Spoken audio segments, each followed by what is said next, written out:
Hey guys, welcome back. I got another new ledge trapping tutorial here, and it's actually a lot of new stuff.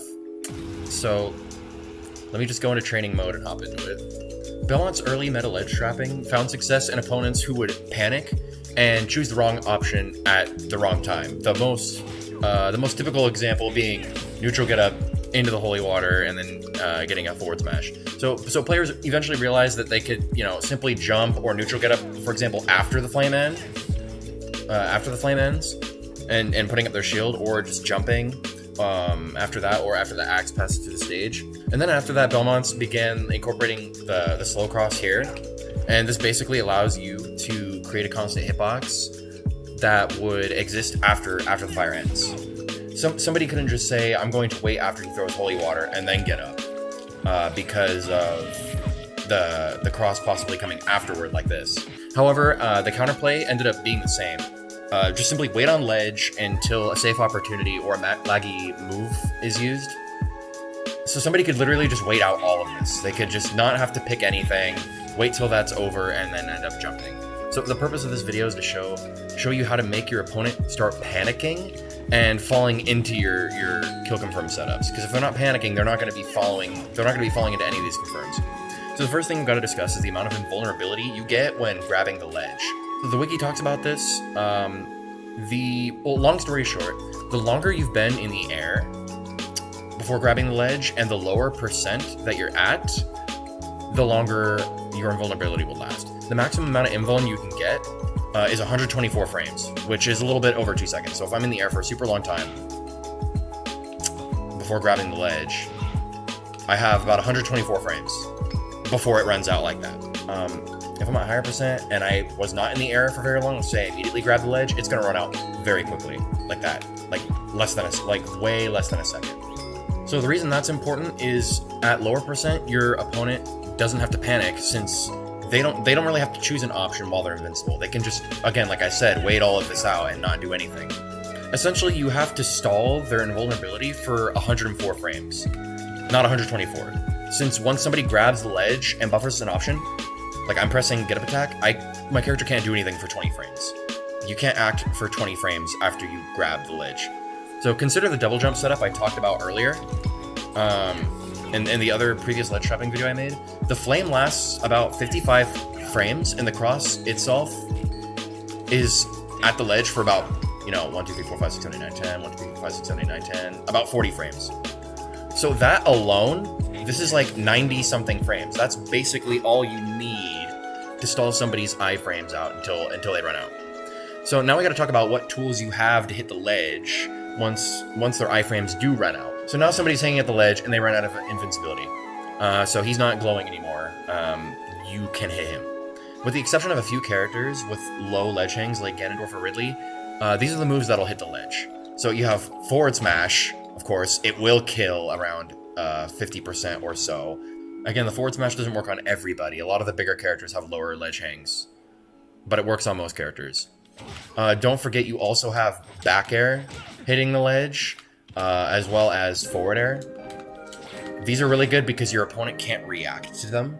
The forward smash comes out frame 24, but the Baron Fair come out around frame 15, but they can react to you jumping, which again, you can just fake them out, make them panic, throw holy water instead. Down smash will hit a lot of characters, but you have to, it's also unreactable, but you have to be spaced at a very specific point. You have to be a little closer to the ledge too, so it's not super applicable. However, dash attack and axe will hit every character, including Ganondorf, especially the last hit. It doesn't kill or anything, but the good thing is it hits everybody, and axe. Axe will hit everybody. Again, the Fair and Bear can technically hit every character, but against lower ledge hangs like Ganon, you have to time it and space it frame perfect. So again, this will work on most characters. You gotta get the timing and the spacing down to practice it. So for example, you throw a cross, he runs out of invulnerability, and then you can hit him for that. In the previous ledge trapping video, I talked about this setup right here. It's still, even though the window is very small, the timing is very difficult. It's still possible to avoid the flame and the forward smash, it is pretty reliable, but still there's a very small window that they could avoid it. The best situation that you could possibly be in is this. This is where you want them to be, right here, in this situation right here. Where the opponent is hanging on the ledge without invincibility as the cross is hovering above them. And this is why this situation is better than having the flame there is this. They technically can time a neutral getup or a jump to avoid the cross and forward smash. So, if they're sleeping, they don't choose anything, you get the kill. But what makes this better than, say, throwing the holy water and then forward smashing is this. If they decide to pick something instead, then you throw the holy water and they die. So they technically can time a neutral getup to avoid the cross and the forward smash, but the fact that you can throw a holy water immediately after makes this basically a deadly 50-50 situation. Your goal is to put your opponent in as many as these 50-50 I'm gonna kill you or you live situations. Your goal is to put your opponent in as many of these situations as possible. Because if they guess wrong, then you end up getting the stock. So again, it's not a true 50-50 because the opponent could roll, but that tends to be the least likely option since Belmont can punish it so easily. Long story short, you throw the cross. If you think they'll do nothing, you forward smash them. If you think they'll pick jump or neutral getup, you throw the holy water. And if they guess wrong, they die. The forward smash and the holy water are both reactable, but it's hard to react and be able to tell which one's which. If you guess right, you can kill them at around 50% or higher. The other deadly 50-50 is full hop axe around 130%, depending on how much rage you have. To be honest, I actually underestimated the usefulness of axe in my previous video. I was talking about how it has 66 frames of lag and is super punishable, which is true. However, its strength is that it forces the opponent to choose an option.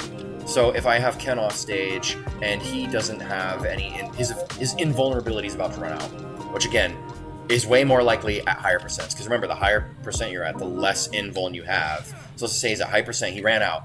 You throw the axe, he has to pick something. He has to pick something or else he's going to get hit. And you could follow up with like forward air or something like that. So he has to pick something. He has to either roll, neutral getup, or jump. One of those three. And I call it in your 50-50 because it's kind of unlikely that somebody's going to roll. Unless you've conditioned them to roll. If you end up punishing their other options and they end up getting scared into rolling, that's great. You condition them, you throw holy water and you can kill them for that. The axe forces somebody to choose an option, and if used correctly, it can net you kills below 150%. So the opponent will get hit by the axe if they do nothing, so they'll have to choose neutral getup, jump, or roll. So for this setup, you need to throw the slow cross at the ledge before throwing the axe. Yeah, it makes sure that they don't immediately pick an option, and it covers you in case they end up rolling.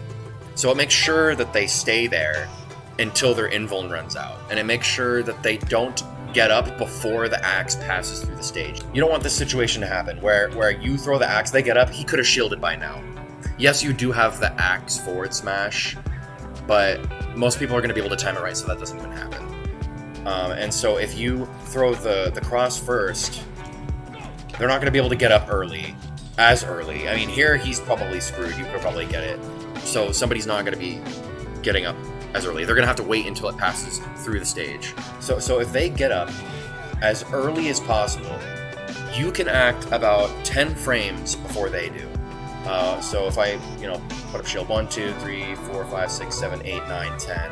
10. Now Ken can do something. You can act about 10 frames before they can. However, pretty much every time you want to throw a full hop axe. Because if you full hop the axe, you're able to act while it's traveling earlier. You can't get axe into grab as easily as if you full hopped it. You are able to act even quicker. So if you do full hop axe, if you full hop it, you can act about 20 frames before they can. 1, 2, 3, 4, 5, 6, 7, 8, 9, 10, 11, 12, 13, 14, 15, 16. He got hit, and it was 16 frames. So assuming he got up a little bit later, about 20 frames. So you have this huge frame advantage on them. So what can you do with this frame advantage? If they neutral get up, you have time to either grab them or down tilt them. You can basically do this setup right here. So you throw this, force them to hang, and then you grab them. You can get the kill. But the thing is, the problem with grab is slightly riskier since it's only active for 2 frames. So it's a little harder to get. Down tilt, however, can kill just as earlier, if not earlier, than forward throw. And on top of that, it's active for 15 frames, which makes it a lot easier to time. Cross, full hop, axe, boom. And it's like a guaranteed kill confirm at around 130 on average. Might be a little higher with DI.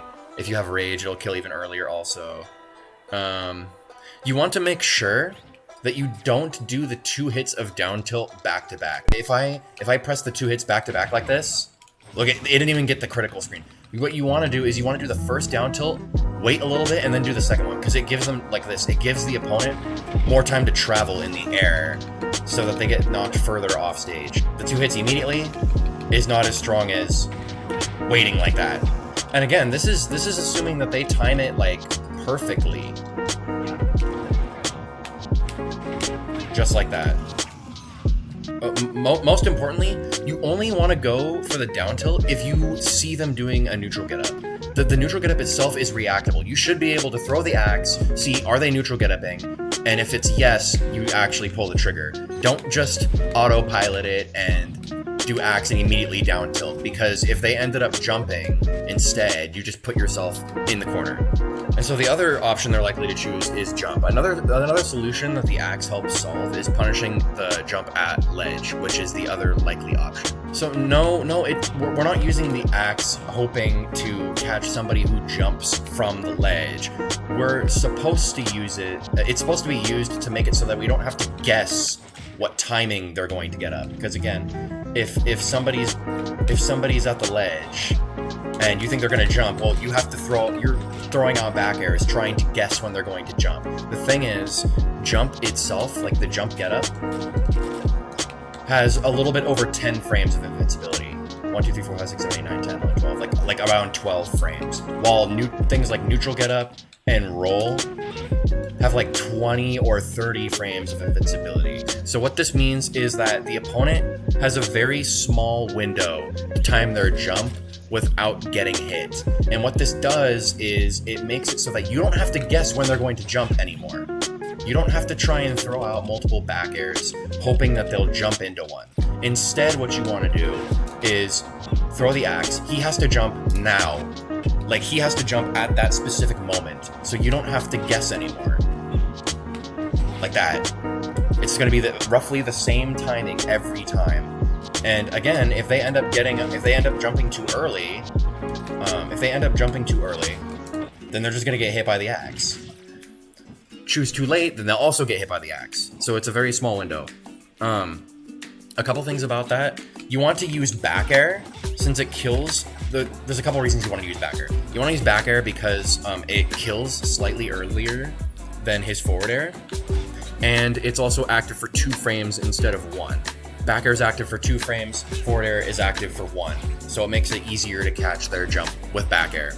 Another thing on top of that is you want to try to use landing back air. What you want to do is you want to go like this. You want to throw out the back airs like this instead of like this. Let's just say Ken rolled as soon as you threw this out. So I just did the back air and Ken just rolled. I can't do anything until I fall all the way back to the ground.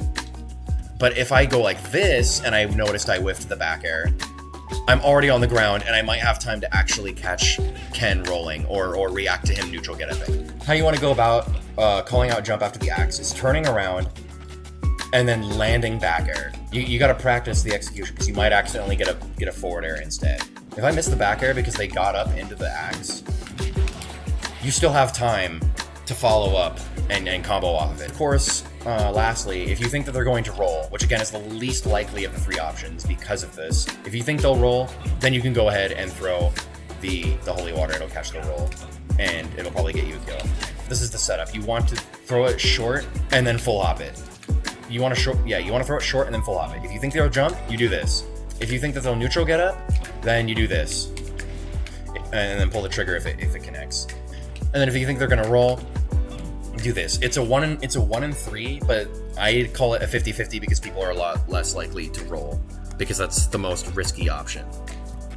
So I mean, of course, at lower percents, you could do things like baiting the opponent to get up with a misspaced cross, for example. So one thing you could do is you can overshoot the cross to make it look safe to jump, and then call it out with Nair, for example. Like I said earlier, you could just stall out their iframes.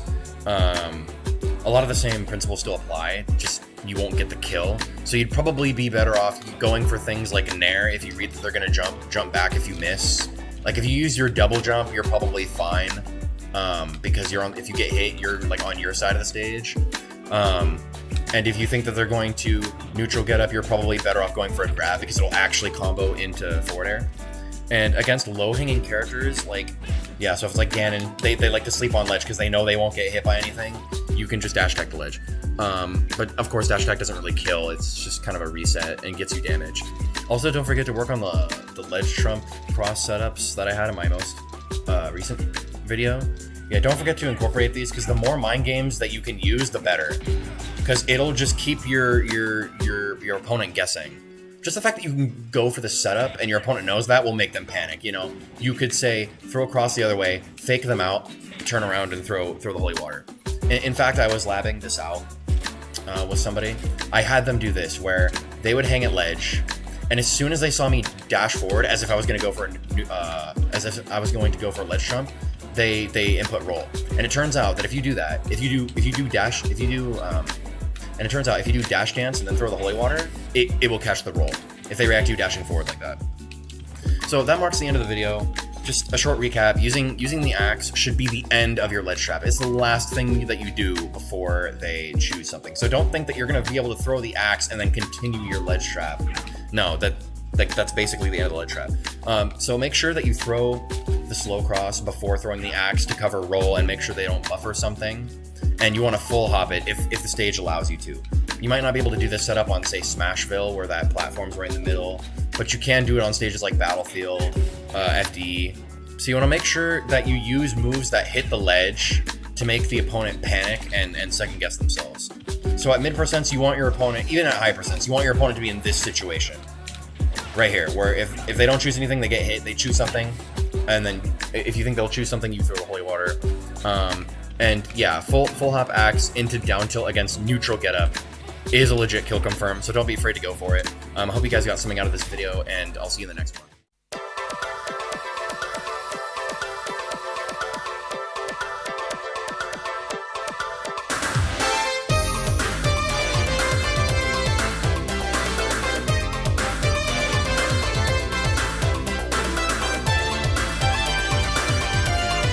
Like, it reminds me of it. This is a character in Belmont that should be edge guarded rather. Oh my god! Dude, that was disgusting. Oh, looking so good, but down here it does miss. But unfortunately, unable to find a punish right there. Oh my god! As long as Mito's sword had that ring. Wow, he picked it up. Oh my lord! Hits him with the initial holy water, and then with the blast of the holy water, and hits him with another holy water. Knows where he's gonna go. And oh my! I see this.